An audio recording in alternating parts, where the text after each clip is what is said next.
Hallihallo, mein Name ist Ruti. Ich bin auf großer Motorradreise in Südamerika und heute gibt's einen weiteren Tipp aus Bolivien oder für Bolivien, und zwar das letzte Versteck von Che Guevara.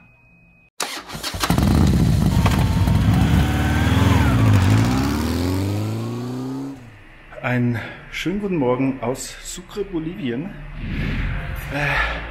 Bisschen mehr als einen Monat war ich jetzt hier und dementsprechend war es ein großer Albtraum, alles zusammenzupacken. Und jetzt fahre ich Richtung La Higuera, ein 100-Seelendorf, wo sie einst Che Guevara ermordet haben. Und ja, man hört es hier schon, ich bin noch am Reifen aufblasen und Frank ist dabei. Und da hinten ein neuer Compañero ist Jamie aus Australia. Und das Coole ist, er hat eine Yamaha Tenere 660, quasi die ältere Schwester von meinem Bike. Das gehört nicht zu uns. Als wir losgefahren sind in Sucre, habe ich die beiden direkt verloren. Ich bin ja normalerweise allein unterwegs und manchmal ist es dann etwas schwierig für mich umzugewöhnen. Wir wussten ja, wo wir hin wollten und es sind 140 Kilometer, die Hälfte davon auf Asphalt und deswegen bin ich jetzt erstmal weitergefahren und erstmal tanken. Ich habe ja schon gesagt, in Bolivien ist es teilweise nicht so einfach mit dem Benzin, denn man braucht so eine Erlaubnis, also so eine Karte, oder eben im Auto haben die oft so einen Kleber kleben und der wird dann abgescannt oder eben die Nummer eingegeben. Und dann darf man tanken. Aber wir sind in Südamerika, man kann immer mit denen reden und manche sagen nein, manche sagen ja. Und der Ausländerpreis ist halt dreimal so hoch wie der für Einheimische. Aber auch da kann man rumdiskutieren. Also bin ich an die Tanke gefahren und dann hat er so, hallo, hast du eine Erlaubnis? Ja. Da hat er gelacht und ich habe gelacht. Und dann so, ja, wie viel willst du denn? Ja, voll. Ja, okay. Sagen wir 5? 5 ohne Rechnung? Ja, okay. So lief das dann ab. Ich habe das auch auf Video, aber ich möchte keinen irgendwie jetzt bloßstellen oder so, dass er Ärger kriegt. Deswegen habe ich das jetzt nicht gezeigt.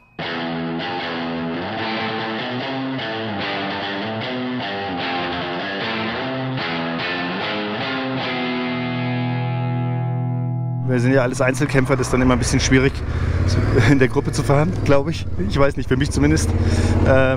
Aber ich habe ja daraus gelernt, letztes Mal, wo der Frank liegen geblieben ist. Deswegen habe ich jetzt nochmal angehalten, habe ihn angerufen.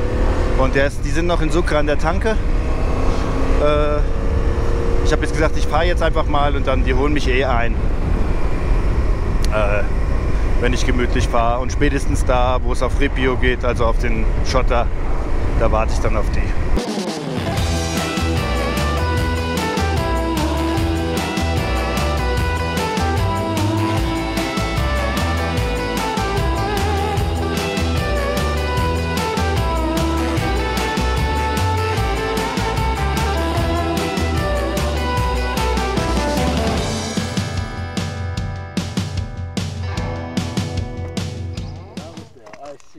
Jetzt habe ich hier nochmal Päuschen gemacht und da haben sie mich eingeholt.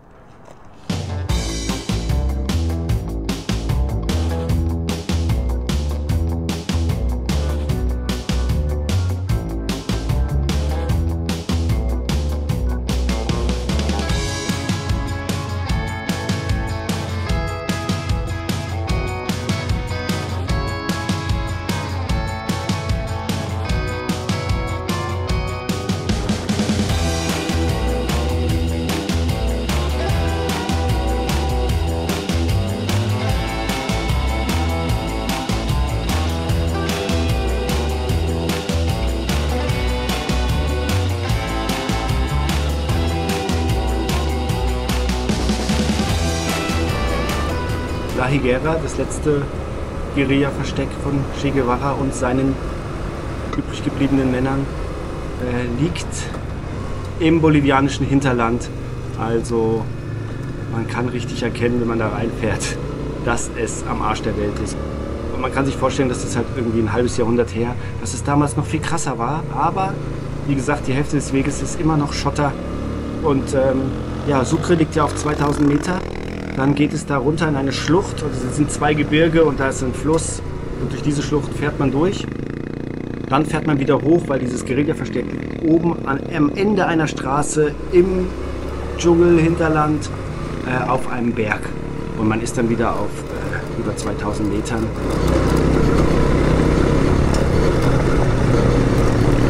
Jamie und ich lassen jetzt mal ein bisschen Luft raus, weil ich bin schon ganz schön geslidet jetzt.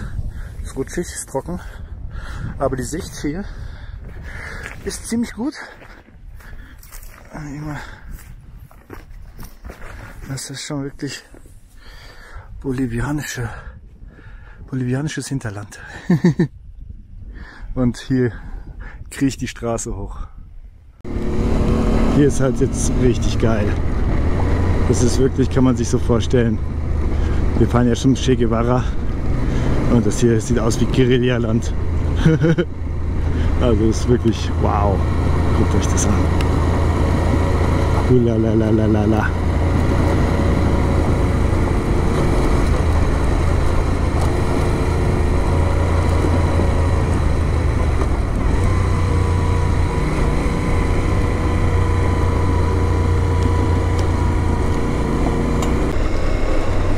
Das Krasse ist auch, jetzt sind es hier 29 Grad, obwohl es halt gleich die Sonne untergeht. Und es ist extrem in Bolivien auf kleinem Raum die Temperaturunterschiede. Das hat natürlich auch mit den Höhenunterschieden zu tun. Wir sind jetzt hier nur noch auf 1400 Metern Höhe. Und da sind die Jungs. Das ist aber brutal hier. Hier ist jetzt wirklich heiß und Moskitos und so. Und ja, keine 500 Kilometer weiter ist Potosi, da ist, lag eben Schnee vor 2 Tagen.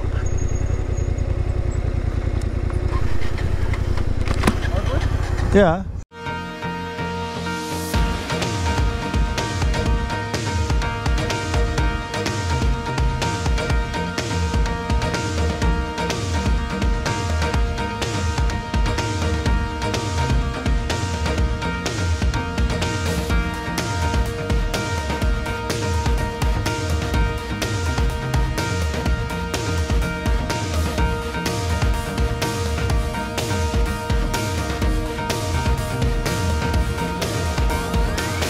Ich habe dann halt auch viele Fotos gemacht und rumgetrödelt und ich hatte auch schlechten Grip am Vorderreifen. Aber ich muss sagen, mein Reifen, ich glaube, ist der Vorderreifen. Oh, sieht man das? Es ist so sandig. Also ich weiß nicht, ich bin schon im tieferen Sand gefahren, aber es ist so rutschig hier. Ich habe schon 2-3 Mal fast hingehauen. Es sieht nicht so schlimm aus, aber ich finde es echt rutschig. Frank meint Ende vom Tag. Daran liegt es. Ich habe keine Konzentration mehr.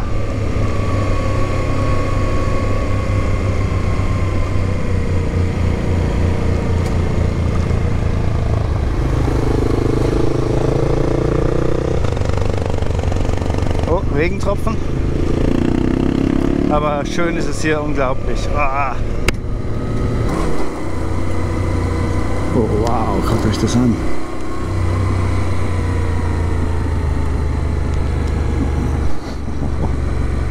Das ist jetzt irgendwie Vulkangestein oder so. Das ist Lava, oder? Wow.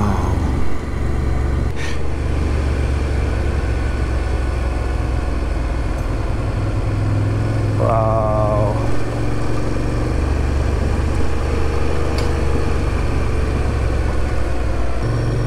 Mittlerweile sind es 34 Grad. Das ist unglaublich. Um 7 Uhr abends.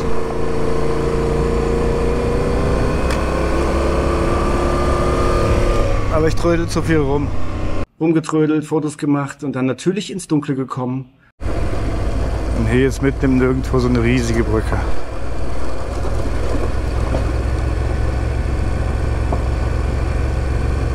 Nur ungefähr 30 Kilometer. Man sieht schon, man kann den Lichtkegel schon sehen. Es wird langsam dunkel.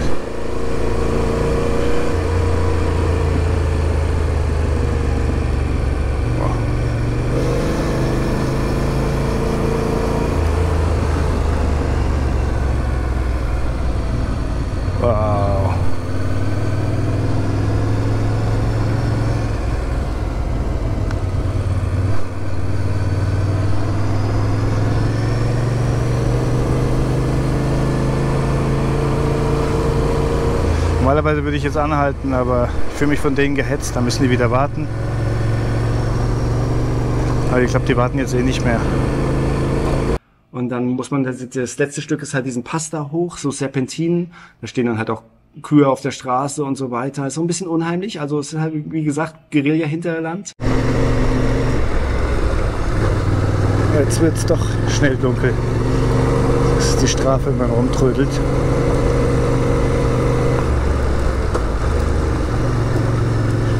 ...25 Kilometer habe ich wohl noch. Und es ist eben so in den Serpentinen, die Teneré, die hat zwar ein ziemlich gutes Licht, ist auch bei mir scheiße eingestellt. Die leuchtet natürlich nicht in die Kurven ein. Und deswegen, es wäre gut, wenn ich mal irgendwann so LED-Dinger an die Gabel mache, dann kannst du, wenn du einlenkst, lenkst halt der leuchtet es mit in die Kurve ein. Deswegen ist dann immer schwer zu sehen und dunkel ist halt nicht dunkel wie in Deutschland oder so, sondern dunkel ist richtig dunkel hier. Ihr seht es, mittlerweile ist es ziemlich dunkel. Aber ist okay.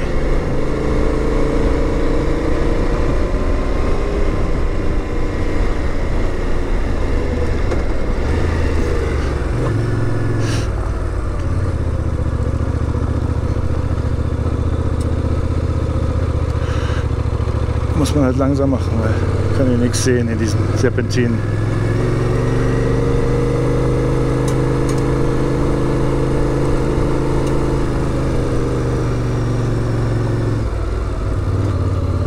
Das ist krass, dass es hier nochmal wieder über so einen Berg geht. Mal schauen. 2300. Wir waren vor, weiß ich nicht, 30 Kilometern auf 900. Das ist alles crazy. Es ist hier auch wieder 23 Grad. Ganz angenehm. So, hier geht es jetzt ab.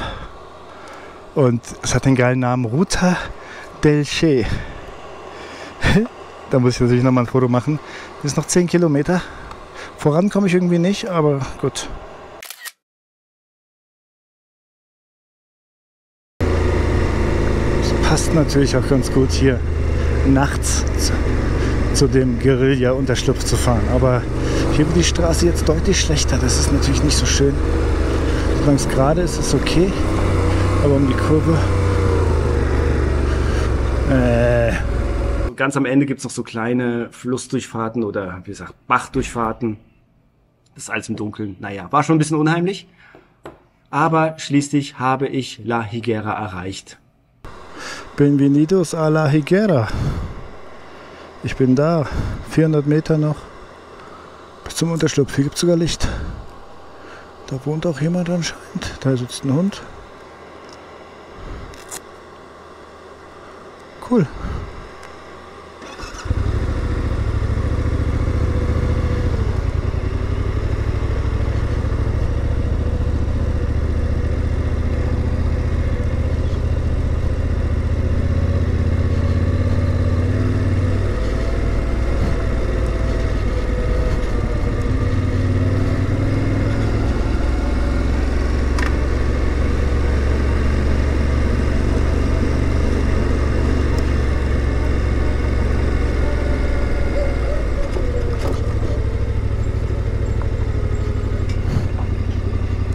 Hola.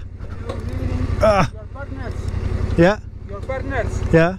are in the first gate that you will see on the left. Okay. There is Okay. a light. Okay. Casa Teleracista. Your partners are there. Perfect. Okay. Okay. I see you- Gracias. See you later. Okay. See you later. Hola. Frank und Jamie waren schon dort. Ich war ein bisschen angepisst, weil die nicht gewartet haben auf mich, weil die hatten ja total die Panik, ins Dunkle zu kommen. Und ich habe halt Fotos gemacht und habe mich davon nicht beeindrucken lassen. Das hat die angepisst und deswegen sind die dann einfach gefahren. Ich bin hinterher gefahren, aber die waren dann schon auf dem Campingplatz und ich wollte aber da nicht, also habe dann gedacht, ja, ich gucke erst noch mal in dem Ort rum und ich meine, das sind 7 Häuser. Aber es gab tatsächlich weiter oben noch so ein Comunidad-Ding. Also das ist irgendwie vom Staat oder so, ich weiß es nicht genau. Aber es war eben so, es war jetzt nach der Pandemie. Und vor der Pandemie war das wohl relativ gut besucht, auch Touren kamen da ab und zu hin und jetzt ist da halt einfach niemand gewesen. Es war alles total runtergekommen. Es gab zwar da kein fließendes Wasser, aber ich habe da ein Zimmer bekommen und habe dann manchmal bei denen geduscht und dort Strom geholt, weil es gab zwar Strom, es gab zwar Licht, aber die Steckdose ging nicht. Dafür habe ich in einem Bett geschlafen für den gleichen Preis oder für weniger, als die im Zelt geschlafen haben. Aber man muss schon zusagen, das Telegrafista, ich habe das T-Shirt heute nämlich extra angezogen, habe ich immerhin das T-Shirt dort gekauft, ist dort das einzige richtige Hostel, also Hostel und Campingplatz. Und es ist auch cool, es sieht schön aus, es ist gepflegt und es gibt eine Bar. Ich meine, die Bar war nicht offen, aber wir konnten da drin sitzen und Bier am Kiosk kaufen und so, das war schon okay. Schönen guten Morgen. Gerade aus dem Bett gefallen. Hier in La Higuera. Ich zeig mal, wie es hier so ein bisschen aussieht. Das ist ein Shop und hier ist halt alles mit Che Guevara voll. Die haben ihn hier also 1 Jahr gejagt. Er wollte halt auch in Bolivien auch eine Revolution starten, aber das ist halt komplett schief gegangen.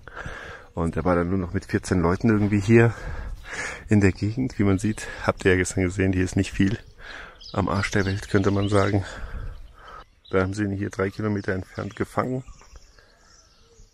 Und dann hierher gebracht.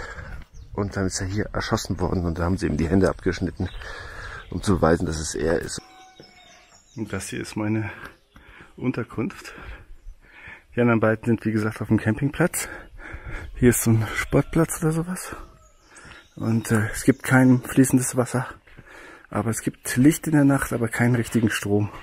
Also keine Steckdose. Das ist mein Zimmer. Ich weiß nicht, ob man das sehen kann. Ah, es geht sogar ein bisschen. Ja. So, da sind noch ein paar Bilder vom Che Guevara. Ja, und hier zahle ich 2,50 €. Nee, 3,50 €. Ist auch interessant. Hier ist nochmal so eine Statue von ihm. Und dieser Platz, wie man das sehen kann, ist der kommunistische Stern.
Und ihr?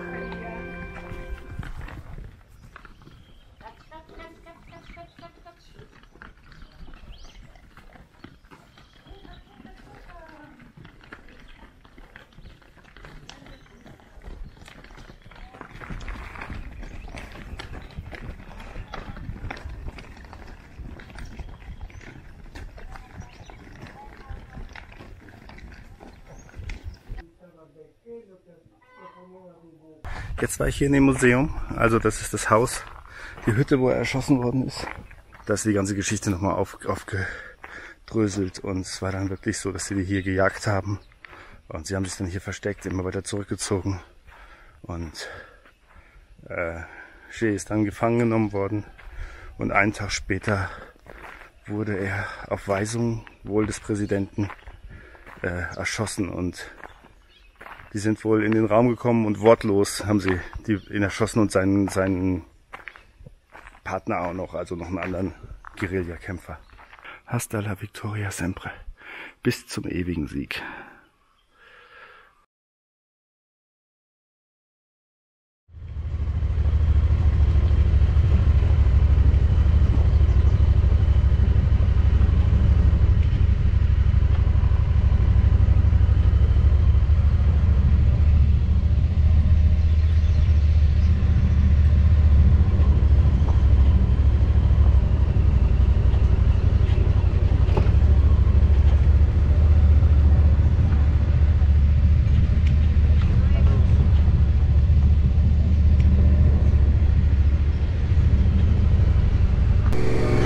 Jetzt verlasse ich La Higuera.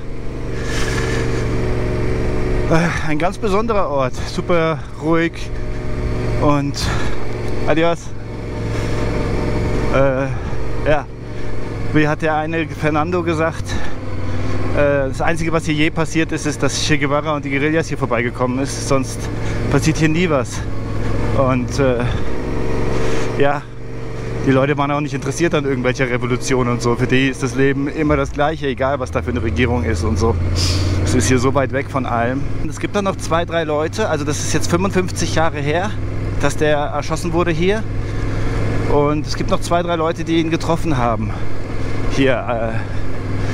Und man kann da eben Geschichten aus erster Hand oder eben aus zweiter Hand hören und das ist super cool. Also hier in dem Canyon 3 Kilometer weiter ist er gefangen genommen worden, wie das genau ablief und so. Leute, die irgendwie geflüchtet sind und die überlebt haben. 5 seiner Spezial-Guerilla-Kämpfer, die aus Kuba kamen. Und ja, super, super cool. Also wirklich ist was Besonderes und allein der Ort hier in the middle of nowhere, wie man sagt, ist auch was ganz Besonderes. Ich hatte halt keinen Strom und kein Wasser. Ich habe das immer dann alles bei denen aufgeladen, weil das Telegrafista-Ding ist quasi das einzige Hostel da. Und Itchy Boots hat zum Beispiel auch da übernachtet. Wir haben ihren Eintrag gesehen in dem Buch, auch in dem Museum. Und auch da haben wir ein paar Geschichten gehört. Und jetzt geht's Richtung Valle Grande. Da fanden auch Gefechte statt. Ist halt die nächste größere Stadt. Heute ist es brutal heiß. Ich weiß nicht mal sehen, was es hier anzeigt. Strom braucht man, Benzin braucht man auch, vor allem Frank, ja, 32 Grad. Also, das ist schon warm. Und wenn man jetzt runterfährt, wird es halt noch wärmer. Wir sind hier halt auf 2000 Meter Höhe, bisschen mehr sogar. Und als wir dann La Higuera verlassen haben, waren wir bereits auf dem Weg zum nächsten großen Highlight. Wirklich eine der coolsten Sachen, die ich gemacht habe in Südamerika. Ich meine, das sage ich jetzt jedes Mal, aber im Moment reiht sich da wirklich ein Highlight an das andere. Es geht zu einer paradiesischen Wasserfalllichtung mit kleinem Strand, wo man baden kann und wo halt niemand ist.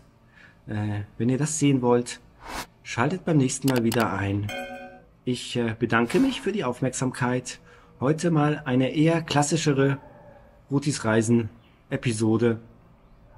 Ich möchte mich noch wieder für die Unterstützung bedanken bei Gian, Fritz, Rudi Travels, Dirk, Klaus Frieder, Jens und Siegfried aus Garmisch-Partenkirchen. Vielen, vielen Dank. Bis zum nächsten Mal. Euer Ruti. Auf Wiedersehen.